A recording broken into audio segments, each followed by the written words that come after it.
Bonjour, je suis Loïc Etev. Je présente un site fait sur WordPress, un site pour la Ligue réunionnaise du jeu d'échecs. J'explique sommairement ici le contexte de l'exercice. Il s'agissait de réaliser un site dans le cadre de ma formation CDI sur un sujet de mon choix, avec un contenu plus ou moins fictif, avec quelques contraintes toutefois, de contenu, de fonctionnalités, notamment des pages, des articles, une fonctionnalité de type VR 360, une vidéo, et donc avec un site qui doit être responsive. Donc voici le sommaire de cette présentation. Donc je vous ai déjà évoqué rapidement le contexte de l'exercice et je vais vous présenter brièvement l'organisation que j'ai eu à faire pour ce travail, la conception, donc les spécifications, l'architecture, la planche de tendance et les wireframes qui ont été nécessaires avant de réaliser ce site.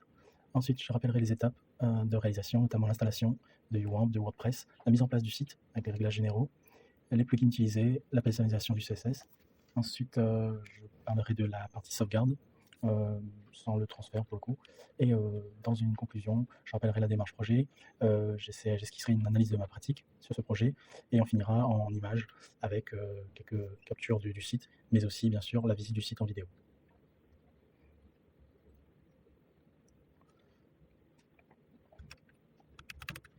Donc, passons à l'organisation. L'organisation est réalisée sous forme de Gantt déjà, d'un rétro-planning, où je liste ici les différentes étapes principales et les étapes intermédiaires, ainsi que la durée que estimer pour ces étapes dans le temps imparti. Donc ici, un total de presque une trentaine d'heures sur plusieurs jours.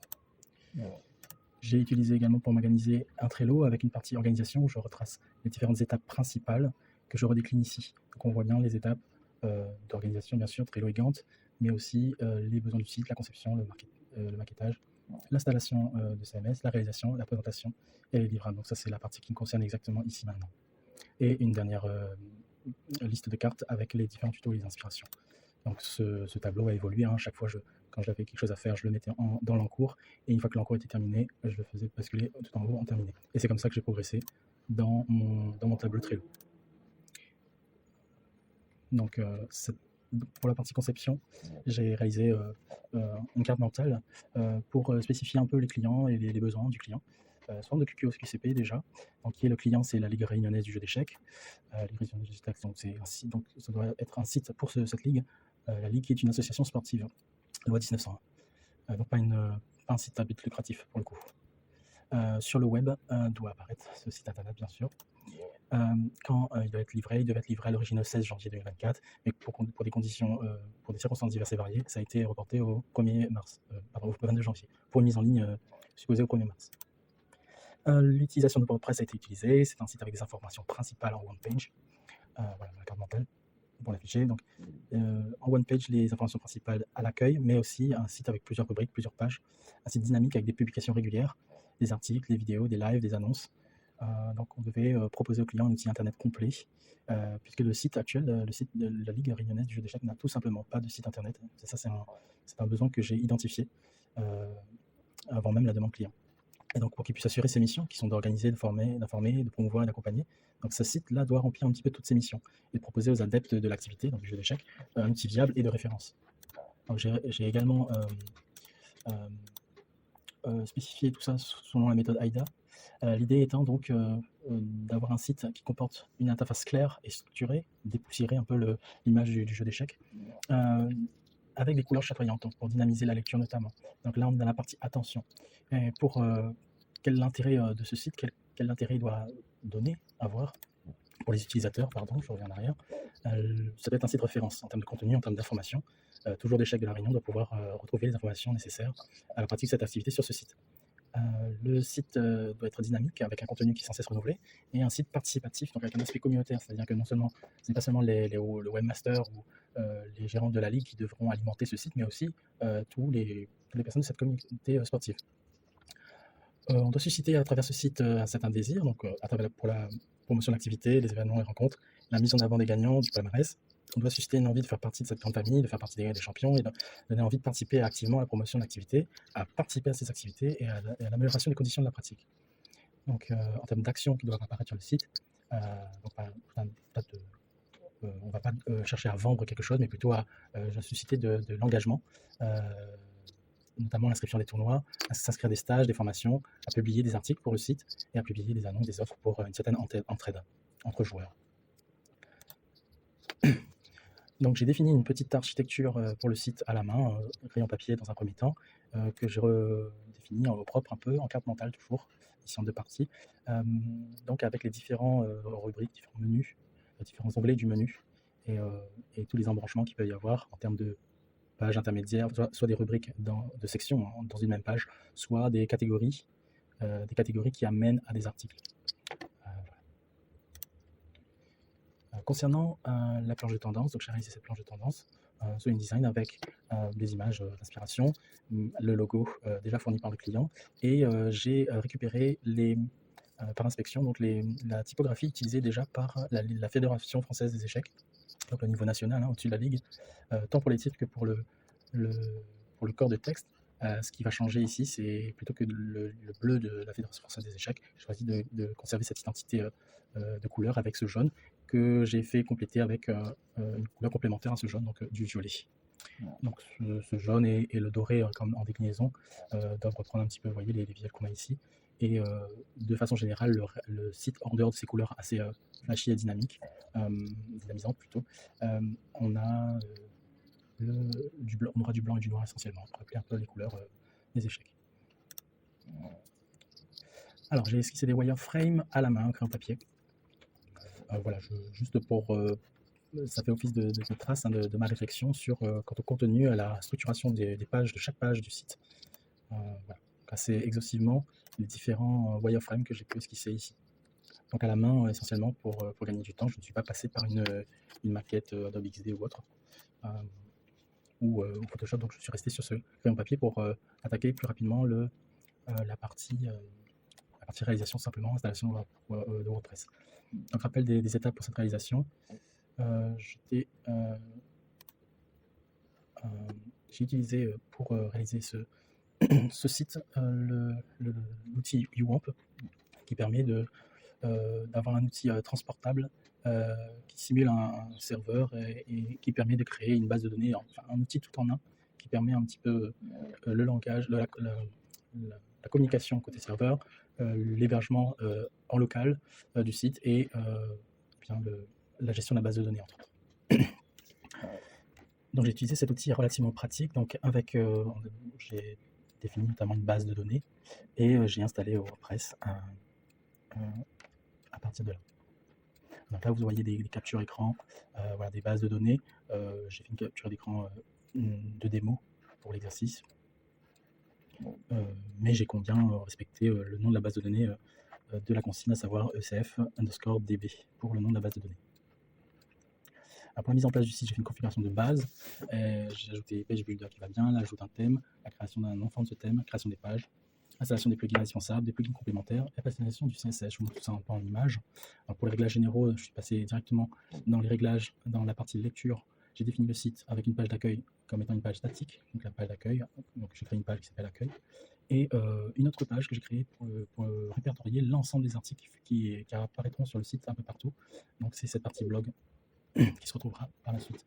Comme Page Builder, j'ai utilisé le classique Elementor, que je commence à bien connaître, je crois, et le thème Astra, qui est un thème relativement sobre, mais qui permet tout un tas d'outils de personnalisation, de paramètres de personnalisation, et surtout que c'est un thème assez recommandé quand il s'agit d'utiliser le Page Builder Elementor. Donc j'avais déjà testé auparavant en labo ce thème, et ma foi, il semblait assez compatible avec les exigences que je pouvais avoir. Pardon. Pour le thème enfant, donc j'ai généré un thème enfant à ce thème Astra avec l'outil WPageSite Theme Generator tout simplement. Donc ça permet notamment si on modifie certains paramètres, notamment de couleurs, de typographie, etc., de pouvoir avoir toujours une version non modifiée du thème qu'on a installé. et pouvoir, avec l'enfant qu'on a créé, peut-être le réutiliser dans pour un autre site, un autre projet, et ne pas avoir à recommencer toute la personnalisation des paramètres à zéro. Donc voilà un petit peu des captures écran qui témoignent de la création des pages, tout simplement. J'ai fait beaucoup de pages, puisque j'ai dû respecter cette architecture relativement complexe. Mais le fait d'avoir pensé en amont toute cette architecture fait que je suis allé relativement vite sur la création de ces pages. En tout cas, pour la création des pages vierges. On reviendra là-dessus pour ce qui s'agit du contenu. J'ai également créé tout un tas de catégories pour des articles. Des articles, ça me permettait d'aller assez rapidement dans le respect de mon architecture et dans le contenu, voilà, pour avoir au moins une ébauche de la structure attendue. Un peu plus tard dans la réalisation du projet, j'ai utilisé plutôt des pages, créé des pages qui avaient le même nom que ces catégories pour y intégrer les différents articles. Donc en fait, j'ai un double site finalement. Un site qui fonctionne avec des pages avec des pages statiques, avec des sections qui peuvent contenir certains articles qui sont déjà rangés par catégorie. Donc les catégories permettent aussi ces filtres. Et j'ai toujours la possibilité donc, de naviguer, on a toujours la possibilité de naviguer via les catégories. Donc là, je montrerai ça dans un second temps. Donc c'est via le menu de pied de page, j'ai préféré une navigation à travers les catégories. Donc justement, pour la création des menus, j'ai réalisé deux menus principalement, un menu header, un menu footer, dans la partie apparence. Donc c'est là j'ai déterminé simplement les items qu'il y aurait dans mon menu, mais en vérité j'en ai même créé deux autres, puisque j'ai dû, pour le pied de page notamment, faire deux colonnes distinctes, donc avec un menu footer A et un menu footer B en fait, pour avoir deux architectures de menus. Donc voilà, ça reprend plus ou moins la même chose, mais on remarquera par exemple ici quand j'ai les menus les onglets de menus principaux en majuscule, c'est que je suis en page, donc ça c'est ma nomenclature pour le site. Et quand ce n'est pas en majuscule, on est en catégorie, avec les différents articles en sous-éléments. Parmi les plugins indispensables que j'ai repérés via mes différents usages de WordPress, il y a ceci, donc bien sûr Elementor comme Page Builder, mais aussi des add-ons pour ce Page Builder, donc Essential Add-ons et Royal Elementor Add-ons, qui donnent des outils, des blocs complémentaires qui normalement n'apparaîtraient qu'en version premium d'Elementor. Donc là, comme j'utilise la version gratuite, il me fallait à tout prix ces deux add-ons. Ensuite, un indispensable également, le Header and Footer for Elementor, ça pour la personnalisation, la mise en page des pieds de page, du header, même du menu de navigation, très pratique. Pour générer le thème enfant, on a déjà vu WP Child Generator. WP Fastest Cache, j'utilisais pour nettoyer parfois le cache, puisque parfois en phase de réalisation, on crée des modifications qui ne s'affichent pas immédiatement. On est un petit peu frustré, on a l'impression que ce qu'on venait de faire n'a pas abouti, et en fait, il suffit parfois de nettoyer le cache. Donc j'utilise cet outil-là, cette extension. WP Form également pour les formulaires, donc, au moins un formulaire de contact. Moi, je fais plusieurs formulaires pour ce site. Notamment un formulaire spécifique pour la partie responsive, pour la partie mobile. Voilà. Et WP Vivid comme plugin pour la sauvegarde, pour le backup du site. J'avais également utilisé Duplicator, mais il ne permettait pas une restauration gratuite. Donc ça, c'était un petit peu dommage. Donc il y a d'autres outils d'extension que j'ai essayé et qui ou faisaient planter le site ou ne convenaient pas à l'usage ou étaient superflus tout simplement par rapport à l'usage que j'en avais finalement. Qu'est-ce que j'ai oublié? Et Compliance Term and Conditions, c'est pour générer, après un petit formulaire assez rapide, générer assez automatiquement une page de conditions, de politique de confidentialité, etc. Voilà, de mentions légales, pardon. Voilà. Concernant les plugins supplémentaires, j'ai essentiellement utilisé Instant Image One Click pour avoir accès via la médiathèque WordPress, un accès direct à la bibliothèque des sites assez connus de banques d'images, tels que Pixabay, Pexels, etc. Donc ça, c'est pratique pour alimenter rapidement, en images du moins, le site internet. Et j'ai utilisé Ultimate Members pour avoir la gestion des membres, de connexion, de formulaires de connexion, etc. Donc ça gérait un petit peu tout ça automatiquement. Le seul souci, c'est qu'il fallait un peu bidouiller dans le CSS à la main pour personnaliser la couleur des boutons, etc. Je ne me suis pas risqué pour cet exercice à faire tout ça par manque de temps, tout simplement. Mais c'est possible. Donc j'ai ajouté du contenu média, donc comme je vous disais, soit c'était des images que j'avais téléchargées, Et en fait, en dehors de voilà, ces quelques images qu'on voit ici ont été importées depuis Instant Image. Donc j'ai ajouté un certain nombre de formulaires et j'ai mis un peu en page, hein, j'ai personnalisé la couleur, etc. de ce formulaire, donc les formulaires générés par WP Forms. Pour la personnalisation du CSS, je suis entré dans la personnalisation du site, pour les polices globales et pour les typographies globales, qui me permettaient de ne plus forcément beaucoup retoucher pour chaque bloc de texte ou de titre. Je n'avais pas à changer la typographie et les couleurs. Donc, comme ça, c'était déjà intégré au site de base. Donc, je ne l'ai pas mentionné tout à l'heure, mais pour le choix des couleurs, je suis bien sûr parti, comme je disais, du logo, mais j'ai utilisé l'outil Paleton.com, un outil online, qui me permet d'avoir des harmonies couleurs, de tester un petit peu les différents contextes et les doublons de couleurs une fois que je les ai configurés, et de générer un fichier texte avec les codes couleurs des différentes couleurs pour le site. Donc, différentes couleurs de cette palette. Pour la partie sauvegarde vivide, voilà, donc, qui permet plus aisément donc, de sauvegarder la base de données et les fichiers WordPress et de pouvoir les exploiter même avec un autre outil ou de les réimporter tout simplement via ce même outil Vivide. En conclusion, je rappelle un petit peu les démarches. Donc, j'ai essayé de respecter les étapes. J'ai pu, grâce à mon Trello, justement, respecter les différentes étapes et plus ou moins le timing. Alors, il y a eu quelques frasques dans quelques imprévus. On reviendra sur l'analyse de pratique plus tard. Mais en tout cas, j'ai pu respecter l'architecture et les wireframes initiaux et j'ai pu réajuster quand même par moment. J'avais d'ailleurs, dans l'architecture de base, oublié une page contact et des contacts qui était très importante et demandée par le client, par la consigne. Donc là, j'ai dû réajuster assez rapidement. J'ai entamé un journal de bord dans l'intention de mieux gérer mon effort et avoir toujours conscience de ce que je suis en train de faire, de ce que j'ai déjà réalisé, ce qui a été à réaliser par la suite, donc de fixer des objectifs intermédiaires.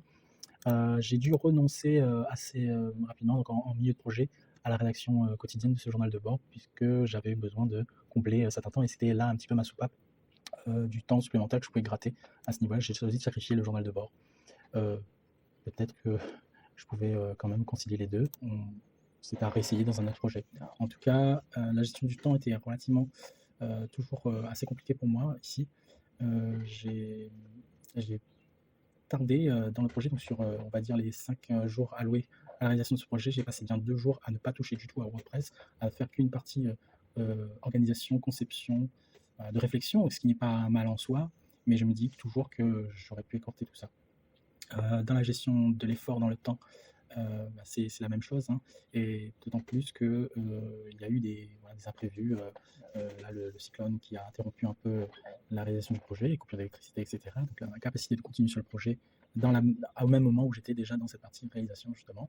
Et la gestion de la pression du temps, la pression de vouloir bien faire, etc.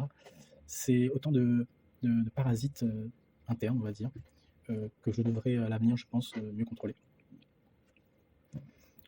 Pour les problèmes techniques rencontrés, j'ai un souci sur les encres de menu. J'ai utilisé toutes les méthodes, soit via les ID qu'on peut utiliser dans les mentors, même le widget encre de menu proposé par les mentors, avec juste un ID court ou même un URL complet, c'est-à-dire l'adresse de la page plus le ID, donc avec dièse quelque chose. Ça ne marche pas, ça faisait planter carrément WordPress et toutes les pages du navigateur concernées par WordPress à partir du moment où je cliquais dans le menu qui devait renvoyer vers une encre. Donc là, je n'ai pas compris, j'ai essayé toutes les méthodes du monde, je pense, en vain. Et c'est la première fois que je rencontre ce souci. J'ai déjà utilisé les encres de plein de façons auparavant. Ça a toujours fonctionné, donc là, je ne sais pas quelle est l'origine à l'heure actuelle. J'ai voulu utiliser un outil très pratique WP Store Locator, un plugin, pour pouvoir faire afficher une carte Google Maps avec différents points.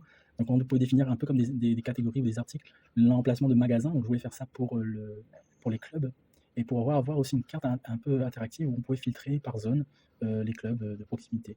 Je n'ai pas pu le faire parce que ça exigeait l'intégration de l'API Google Maps obligatoirement, avec une partie un peu payante, un peu touchy dans la pratique.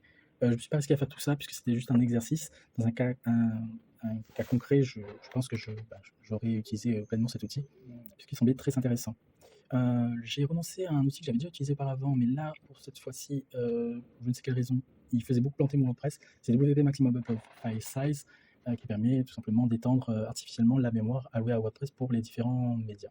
Et j'ai utilisé Ultimate Member donc pour créer tous les espaces de connexion, les espaces membres, et un menu qui change en fonction de si on est connecté au site ou pas encore connecté. Donc l'interface peut changer, et donc ça crée aussi automatiquement des pages de connexion, de déconnexion, de réalisation de mots de passe, etc. Donc il y avait un petit bug d'affichage au niveau des menus avec l'utilisation de Team Members, mais il s'avère que c'était juste un problème de cache visiblement que j'ai pu résoudre. La conception complexe, j'ai beaucoup passé de temps avec la partie conception, mais ça me fait gagner du temps sur la partie réalisation. Quant au rendu, je pense qu'il entre dans les besoins du client, autant en termes de visuel qu'en termes de fonctionnalité.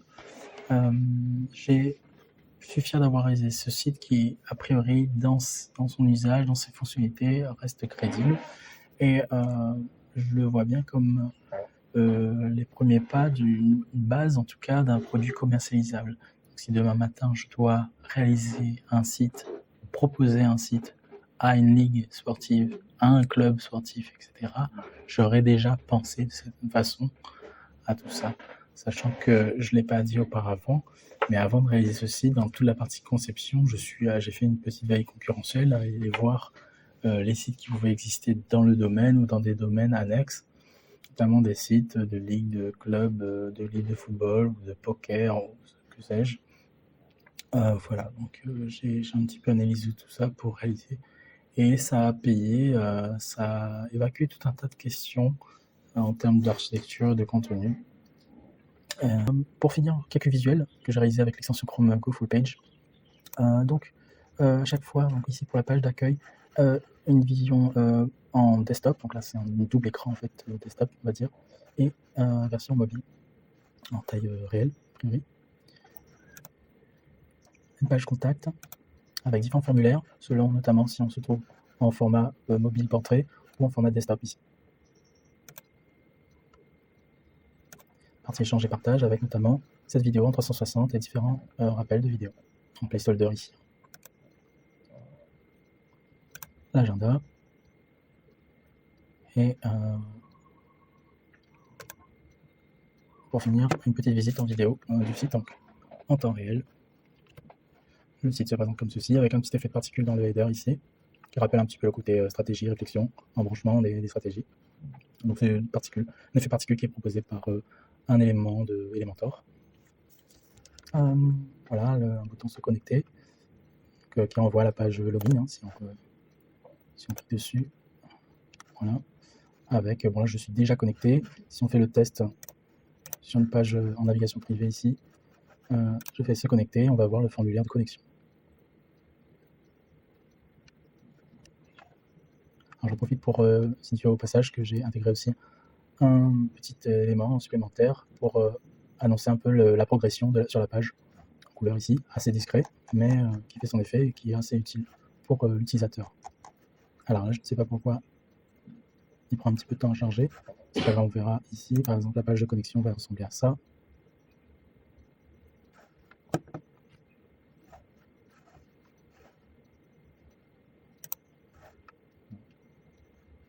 On ne tourne pas.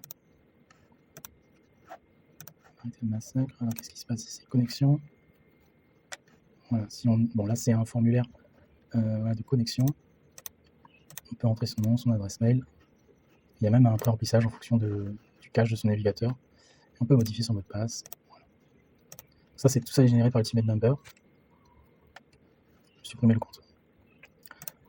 Voilà, je reviens sur la partie accueil. Donc comme je disais, la ligue en quelques images. Donc pour accueillir sur le site, on montre les dernières images prises. Les derniers posts avec une fonction de filtre ici. Donc c'est assez dynamique. On charge un petit peu. En tout cas, voilà. On est sur la dernière actu compétition. Voilà. Il fonctionne ici. Bon, il y a des petits bugs de cache, je crois, ici, avec cet outil de filtre dynamique pour l'affichage des articles. Les prochains rendez-vous avec un call to action qui ramène à l'agenda. Là, si on clique sur l'agenda, devrait fonctionner. On voit bien qu'ici. Ah oui. Attends pour moi. Le bouton call to action est le slug que j'ai utilisé est différent de l'adresse que j'ai indiquée pour. Ça c'est très facilement corrigeable. corrigible. Voilà. Et j'ai simulé cette sélection des clubs sur la carte. Rien ne s'affiche bien sûr, parce que tout ça est simulé. Il y a juste une intégration d'une carte Google Maps de la Réunion et un formulaire qui permettrait de filtrer tout ça avec un bouton appliquer. Et dans l'idée, quand on appliquerait, les informations s'afficheraient ici. Donc ici, en fait, c'est le vrai plugin WT Store Locator qui ne fonctionne pas ici, mais que j'ai décidé de laisser pour preuve. Montrer un peu à quoi il pouvait ressembler. On pouvait, en fonction de sa propre localisation, retrouver les magasins, ou en tout cas ici les clubs les plus proches. Voilà, une invitation à l'inscription à une newsletter ou à contacter directement la ligue. Et donc ça ramène à la page contact. On le voit ici. Voilà, et une invitation, donc les différents réseaux sociaux bien sûr. Et voilà, une invitation à aller sur la partie échange et partage, qui est la rubrique un peu communautaire de ce site. Ben, on va y aller, hein. Là c'est le pied de page avec les informations principales de contact, l'adresse et la map. Là une petite rubrique à nouveau, un petit rappel pour la newsletter, le logo et ici le pied de page, donc il renvoie à tout ça. Donc si on voit sur la partie échange et partage, décidément, voilà, c'est la même chose, c'est la page, voilà, c'est ça. Donc là il y a un petit souci dans les URL que j'ai indiqués, c'est facilement corrigible. Voilà la partie vidéo en 360 ici. Voilà, on observe un match de championnat d'échecs. Qui aurait dû être en direct, mais là c'est en vérité une archive de 2016. Voilà. Les différentes catégories, les call to action vers la chaîne Twitch, les réseaux sociaux, un call to action vers la chaîne YouTube pour la ligue. Donc on imagine tout un univers communautaire propice à la promotion du sport. Donc là, ici, les petites annonces. J'ai simulé différentes annonces ici, que je vais dupliquer. Mais dans l'idée, tout ce que les gens ont mis comme annonce se retrouve ici. Et on peut proposer un article. On peut sélectionner ici, dans le radial, la catégorie de publication qu'on souhaite faire, soit un article, tout simplement. On souhaite parler de, je sais pas, ses impressions avant, pendant ou après un tournoi. Les petites annonces, ou même une offre d'emploi. Et si on est dans une petite annonce, donc un menu déroulant pour l'objet. Voilà. Il manquerait peut-être une catégorie autre ici. Et le contenu de publication et la possibilité de soumettre ces publications. Voilà. Donc voilà, donc là on a la partie blog qui recense un peu tous les articles qui ont pu être faits récemment. Et tout ça a été automatique. Donc là l'affichage fait à coup de 10 articles au maximum. Peut-être que là, comme on voit à chaque fois un élément isolé, j'aurais dû mettre sur 4 colonnes plutôt que 3. Donc tout est perfectible, bien entendu, et je sais comment modifier tout ça. Le seul souci que je n'ai pas sur réseau d'ici, c'est le thème par défaut qui, dans la visualisation des images mises en avant pour les articles, étire un peu les images. Et ça, je n'ai pas su régler tout de suite. Mais ça doit pas être bien compliqué. Voilà, une rubrique partenaire avec voilà, le rappel des différents partenaires, peut-être une description à prévoir dans les articles. On pourrait cliquer dessus. Et voilà, pour le moment, l'article est vide. Hein. Je laissais une trame de structure pour les différents articles. Mais c'est juste du lorem ipsum pour, en tant que placeholder ici. Je pense que je vais m'arrêter là. Pour la partie club, ah oui. Voilà. Pareil, sous forme d'articles filtrés par catégorie, j'ai fait afficher les différents clubs. Donc, vous pourrez cliquer dessus pour aller, mais là pareil, c'est du placeholder, hein, il n'y a pas grand chose. Il y a peut-être des tarifs, effectivement, qui sont indiqués ici. Mais voilà. Donc, les différents tarifs club, pardon. Là, si on clique sur Club de l'Ouest, on a les différents clubs, le nom du club, l'adresse, le contact sous forme d'accordéon ici. Voilà. Donc c'est juste une petite trame dans l'idée pour voir le fonctionnement. Voilà, donc les clubs, là on a à nouveau un condensé de tous ces clubs du Nord, club de l'Est, voilà, club de l'Ouest, club du Sud, et un rappel du tarif. Donc là c'est juste pour un exemple de contenu. Ce n'est pas définitif dans l'essence. Je reviens vite fait sur la partie agenda avec justement ce calendrier, la possibilité peut-être de s'inscrire en sélection de compétition. Je n'ai pas trouvé de widget de plugin pour le faire, mais dans l'idée, on imagine saisir une compétition ou un menu déroulant, et là ici les informations sur l'organisateur, et quand on clique sur le bouton, voilà, l'URL de contact, le mail to, pourrait être dynamique en fonction de ce qui a été saisi ici. Donc là, c'est une possibilité, une fonctionnalité assez complexe, mais dans l'idée, ça irait très bien. et les différents compétitions, stages, masterclass, manifestations. Avec un call to action à chaque fois, on a peut-être 2 ou 3 articles, une prévisualisation, mais voilà, ces éléments. La partie institutionnelle, c'est toute la partie administrative. Donc là, je l'ai fait sous forme notamment d'articles pareil. Voilà, avec peut-être des éléments en accordéon ici. C'est toujours des exemples de contenu. Voilà pour les différentes... la partie de ligue. Avec la présentation, le mot du président, les différents contacts. Ça, c'est du lorem ipsum. Les informations via une timeline qui renvoie à des articles qui ne sont pas renseignés, bien sûr. Ils sont juste un petit exemple avec toujours la même trame. Là, j'ai dupliqué simplement les articles et je les ai mis un petit peu partout. Voilà pour le visuel. Alors,